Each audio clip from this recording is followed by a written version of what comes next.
Payız mövsümünün ən faydalı meyvələrdən biri də xurmadır. Xurma latın dilində tanrıların meyvəsi adlanır. Bir çox ölkələrdə isə bu meyvəyə cənnət xurması deyirlər. Qeyd edək ki, xurma əsasən Cənubi Afrika, Amerika ölkələrində geniş yayılıb. Xurma bir toxumlu, ətirli və şirin meyvədir. Yetişəndə qırmızı və ya qonur qırmızı rəngdə olur. Azərbaycanda bu meyvənin əsasən karolyok və xirnik növləri yetişdirilir. Ölkəmizdə bu meyvə daha çox Lənkəran zonasında, Göyçay, Ağdaş, Ağdam, Gəncə, Balakən və Zaqatala rayonlarında olur. Ölkəmizdəki xurmanın tərkibində yod birləşmələri çox olduğundan onun mühüm müalicə və əhəmiyyəti var, xüsusən də zob xəstəliyində. Ekspertlər qeyd edir ki, xurma həmçinin mədə və bağırsaq xəstəlikləri üçün də dərman qədər əhəmiyyətə malikdir.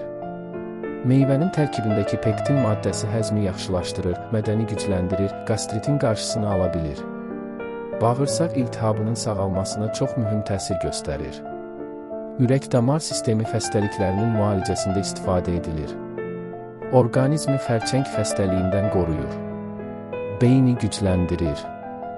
Öskürəyin ən yaxşı dərmanıdır.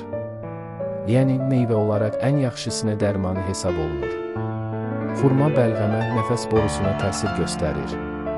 Qan damarlarını yumşaldır və damar sərtliyinin qarşısını alır.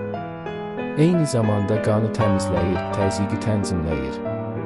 Yodla zəngin olan xurma qaraciyər və görmə qabiliyyətinə də müsbət təsir göstərir.